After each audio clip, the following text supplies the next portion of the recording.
Hello, my mashed potatoes, and welcome back to another episode of Miniature Mashup. Today we're doing part 2 of the discounted Walmart cake toppers. Not really a part 2, it's kind of more of a coda. I just wanted to separate this one project I did, which involved these cars, miniatures, making a Gaslands vehicle out of Mater here. Something I've already done. I've got a Mater right here. This one is more of a Hot Wheels type. It's more detailed. It's made of metal. One of your favorite Disney characters exists in a post-apocalyptic wasteland. How do you feel about that, Mater? I had to rape my way into a Raider gang. I went to a dark place. I'm sorry, guys. Now, I'm not going to even try to cover up the front of this cake topper Mater. I might save that for something else, but that's a little bit of a project, so I'm just going to hack that off, and I'm going to make a little bit of a Franken vehicle here.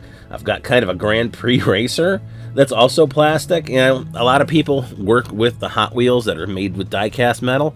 I like the plastic vehicles better because you can do this kind of stuff. You can chop them up and really reconstruct them. And it's a lot harder to do that with die-cast metal. Oh, and I'm also using some of that beach chair to make metal plates, steel welded plates on the side of my Franken vehicle here. Also partly to cover up the joint that's got a lot of E6000 on it. Gonna be gluing some plastic metal beads to the tires to make them seem more armored, make them look a little more unusual, just to sort of conceal what this thing is, maybe give it a little bit more of a sci-fi feel.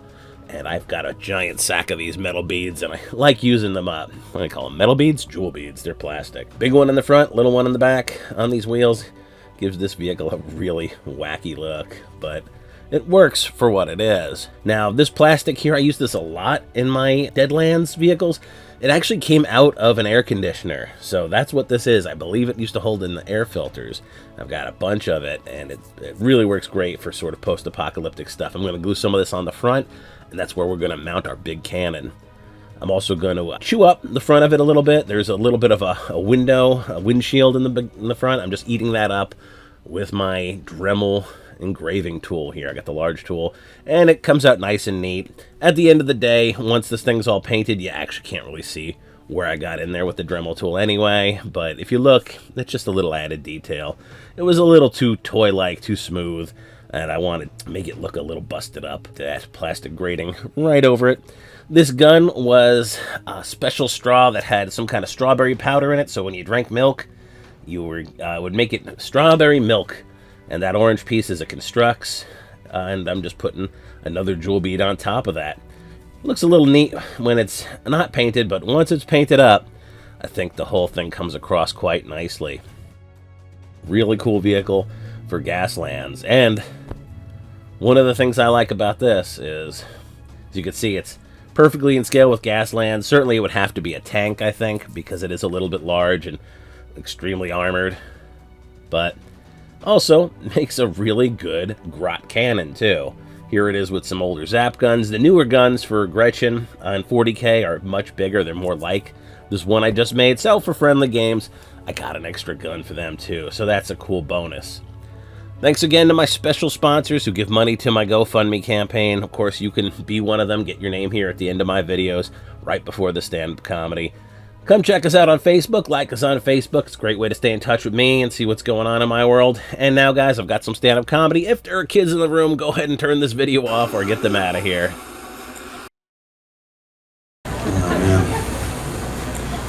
So, don't have a girlfriend right now. I have dated some winners, though.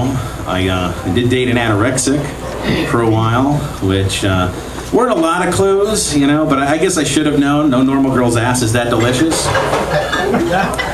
Yeah, all right. That's a little gross. Dated a girl who was not that bright. You know, I took her to an Italian restaurant. She thought the Parmesan cheese was a snow globe.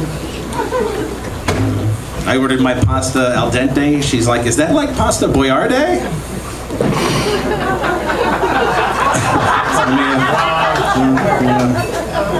A little bit. So, who's the guy who decided the phrase "she's got a stick up her ass" should mean that someone wasn't fun? Like, stay away from Jessica. She's got a real stick up her ass. Jessica in accounting, Jessica? With the blonde hair? How big is the stick? Sounds like fun to me.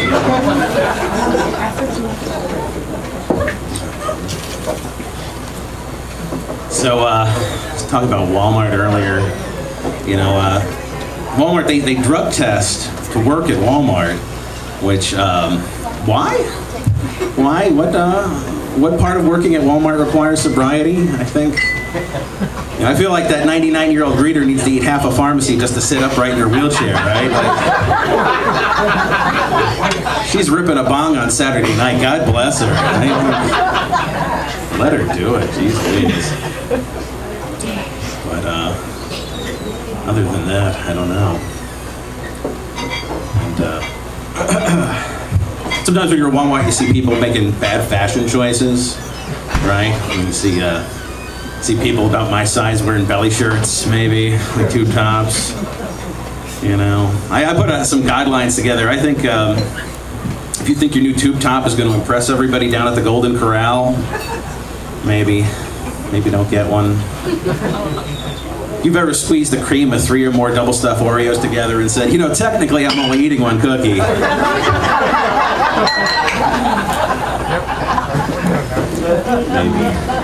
Maybe a tube top's not for you.